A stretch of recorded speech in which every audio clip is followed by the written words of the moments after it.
Hey guys, it's Mike, another King Arthur Legends Rise video. Today we're going to jump into the event with Arthur here, Caliburn. Still have not been able to beat level 10. So we're going to go ahead and just put a team together that I think should be able to knock it out. Just rolling with dot damage and speed with Lancelot and Rosier stacking up dots.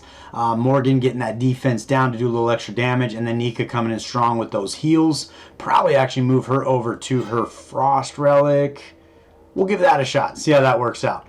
We are starting to get some of their breakthrough level up, so we could actually do Rosier all the way up to level 70 if we need to. I have been trying to stack up some gold, so we do have something to work with. But we're going to give this a shot and see how this works. Ideally, we could start using some of the rate-up characters that get you extra points, like getting Arthur in there and some other things could be a big win.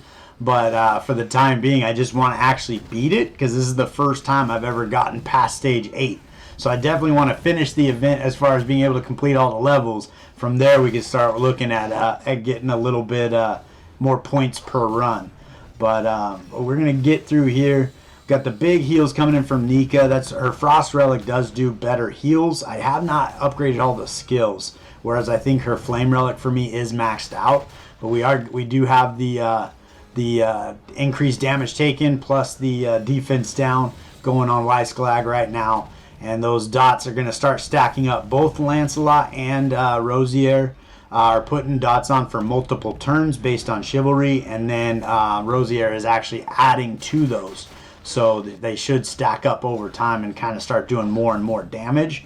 Hopefully we can negate, because we got it to the point where we got past this last stage. And then we got one shot on our Arthur and Morgan.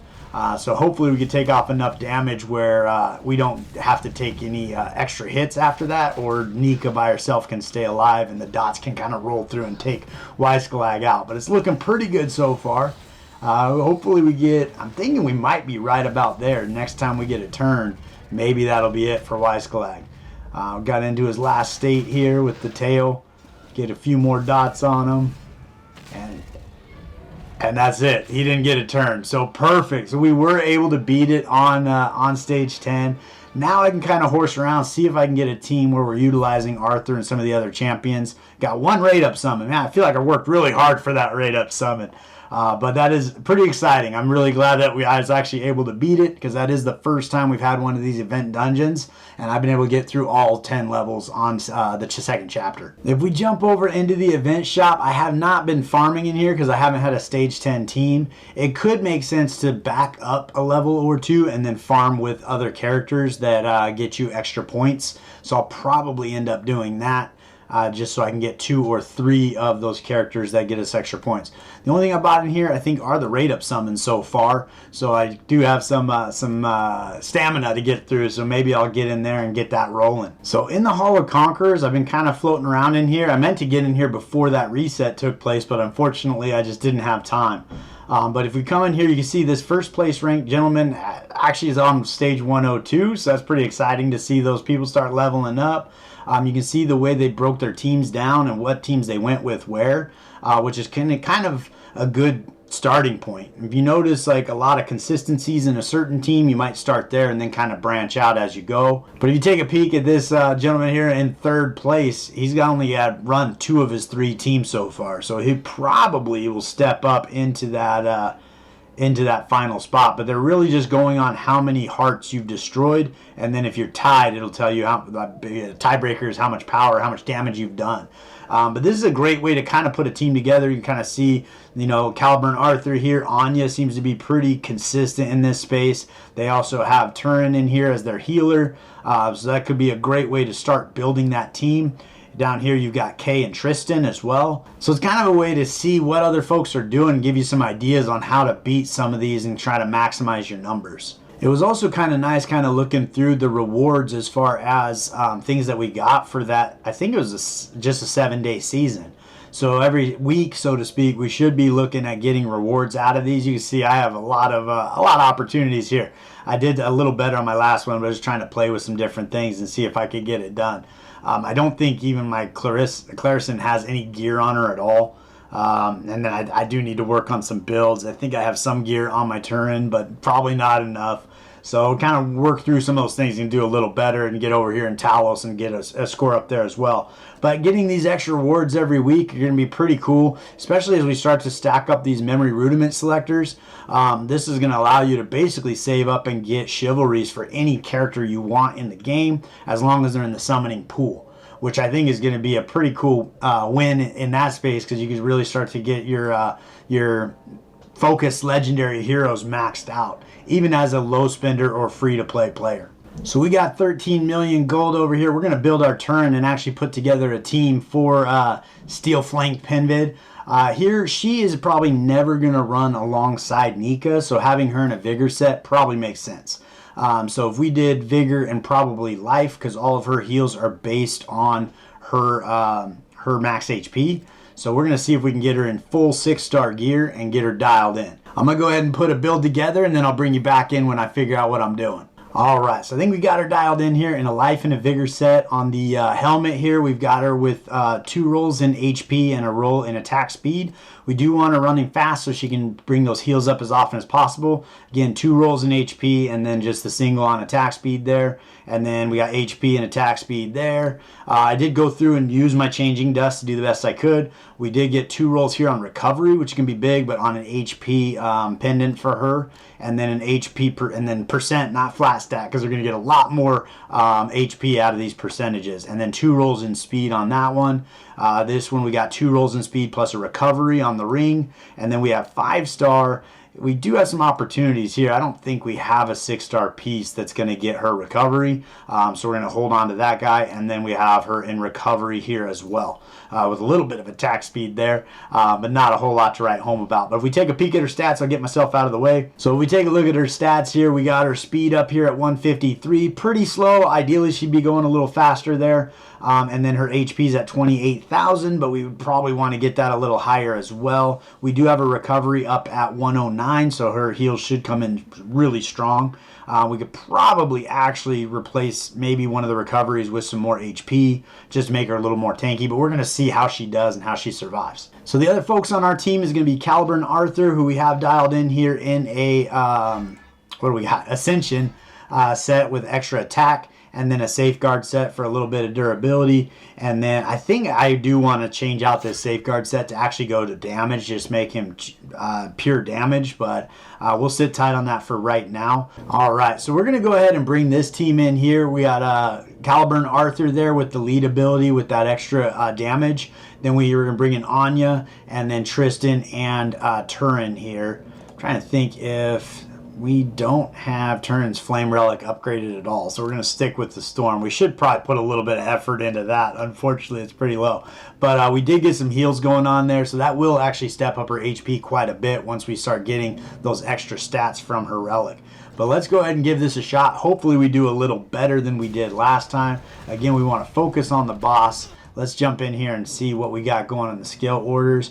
Caliburn Arthur doing his A2. That's where he's doing a majority of his damage. Every other time he's going to get 5 extra hits. All right, so Anya, we're going to have be tackling her A3 there. Tristan, his A3 with that 8 random hits. And then the big heals coming. We'll see how big they are coming from Turin here with her A3.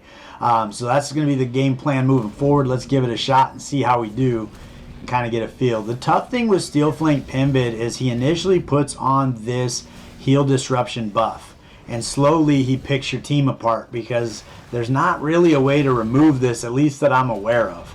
So Anya does do like a block debuff, but it doesn't seem to block this particular debuff. So when Steel Flanked Penveid puts it back on repeatedly, eventually Tristan's just going to die, and there's not really anything we can do to get that off of him.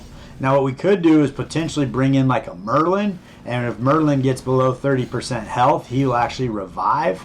But I don't know that Merlin's really a great champion for this particular dungeon. But our goal is to stack up as much damage as fast as possible. So now we're going to move to our next person, who Steel Flanked Penveid is going to block our heals, and he's slowly just one by one going to kind of pick us apart. But if we're doing enough damage, we could probably get him destroyed quite a few times prior to losing all 3 of our champions. But it could come down to which champions he does first. Caliburn Arthur is pretty good because he does do invincibility the first time he dies. So for 2 turns, he's going to stay alive. So we just engage our invincibility there. So we will get some damage coming in there. Hopefully we can get some heals up. But unfortunately, that block healing is for, I think it's a 5-turn cooldown. So it's kind of hard to get enough turns to come back around to actually get some heals on him. But Caliburn Arthur will stay alive 2 extra turns and do some damage for us. Hopefully get some heals this time. No, we still are blocked, so we'll see if he can get any more done there. But once he's down and out, that's pretty much going to be the damage for the team. In fact, I think he died right there from the Ascension set, taking 10% of his health. He ended up killing himself. So I had to take a quick break and come back to the game there. But so I've been spending some time here in the Hall of Conquerors and Steel Flank Penveid. We've got this team rolling for us.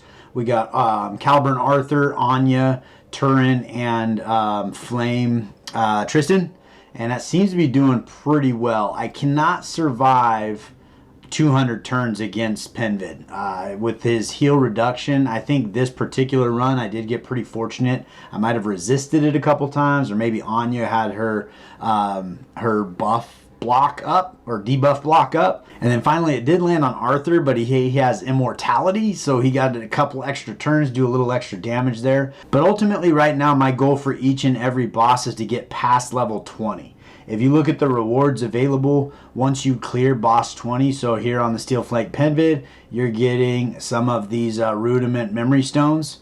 And then if you can get these are good rewards, don't get me wrong, but they're not really game changing. If you can get to 30, that would be really good. Get an extra 2 of those. And the same thing with Hrungnir. And see if you can get to 30, get extra 2, and then Talos. But really you want to get to 20 on each and every one of them. So if we, and then on here, if you can get in the top 50, you're going to start picking up these frost relics.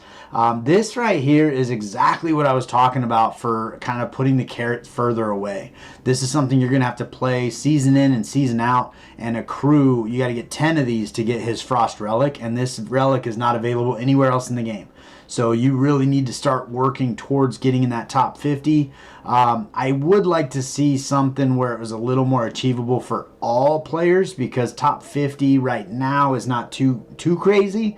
But imagine if there were 1 million players right now that were active in the game, getting in the top 50 would be pretty ridiculous. So you'd kind of get to a point where you'd probably never actually get to this relic.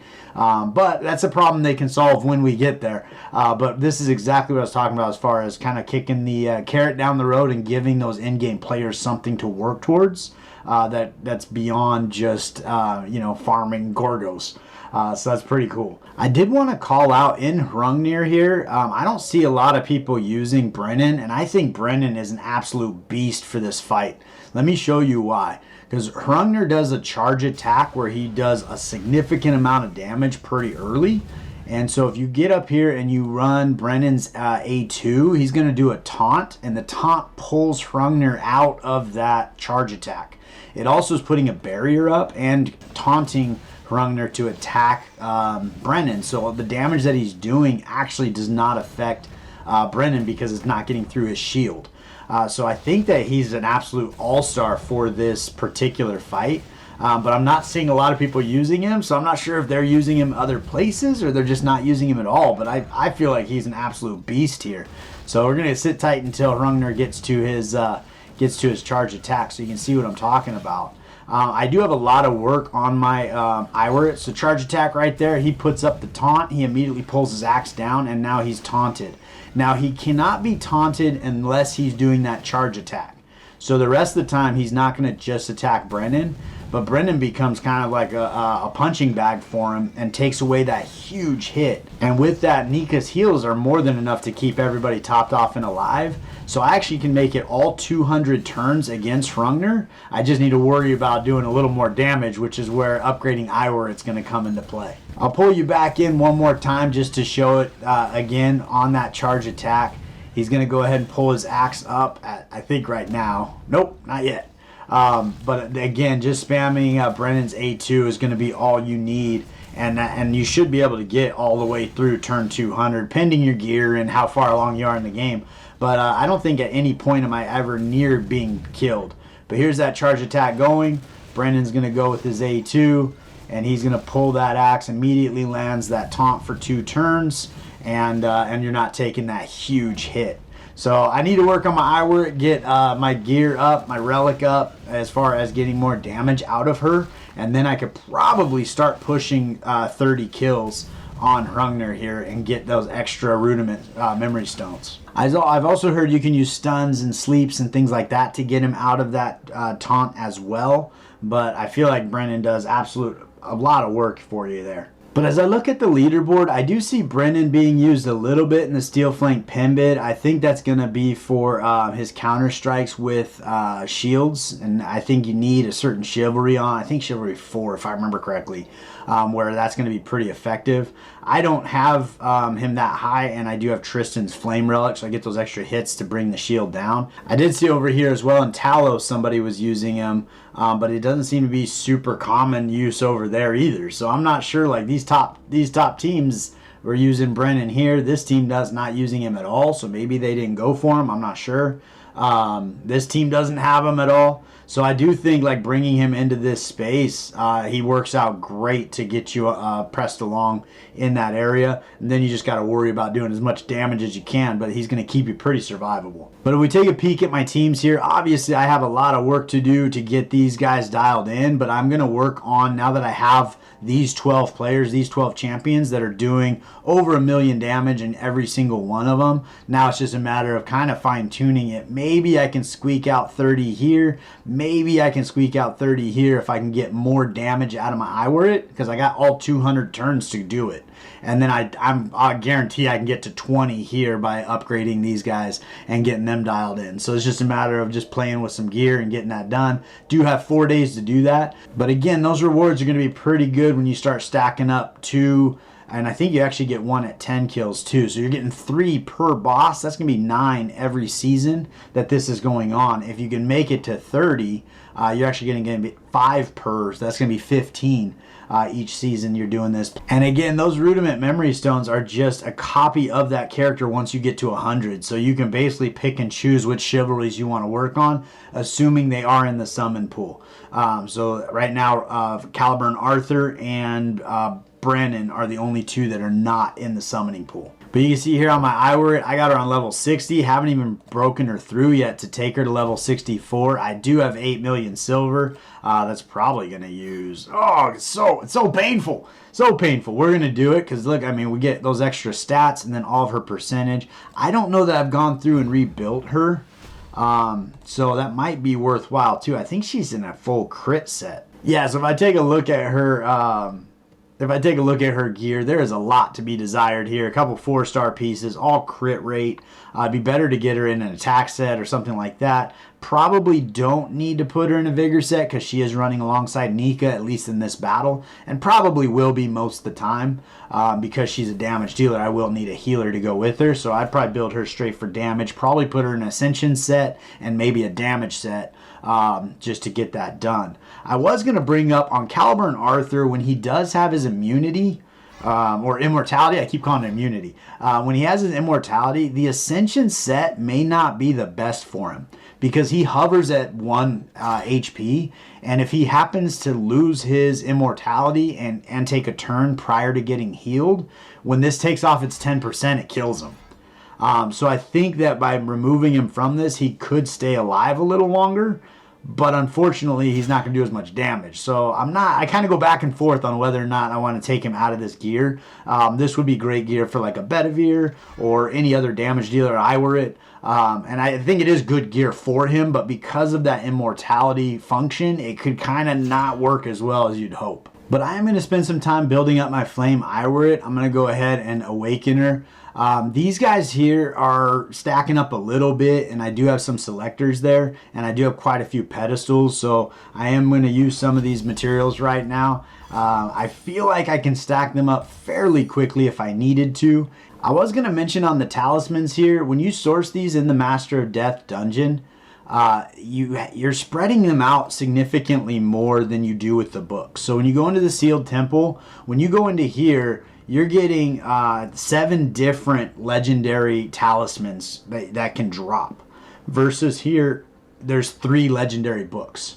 So I spent a lot of time actually in this relic taking on Cromcroc, and I stacked up books pretty quickly, and I think you can stack up books pretty quickly, but you might want to pay a little more attention here just because it spreads these out. So you only have 6 chances to fight this boss. And you might get limited on the 7. Like if you needed the serpent's talisman, you may not get any for 2 or 3 days while you're fighting this particular boss. So that is something to keep in mind because you're getting 1 of 7 drops versus 1 of 3 drops. You might spend a little more time here just to stack up those resources. That being said, you do have these selector chests that you can get by summoning and in other locations, and coming into here you can actually select exactly what you need. And I said it was 7. I was wrong. There's only 6 factions. The 7th day, all of them are open. So there's only 6. I think I said that in another video too, that there were 7 factions.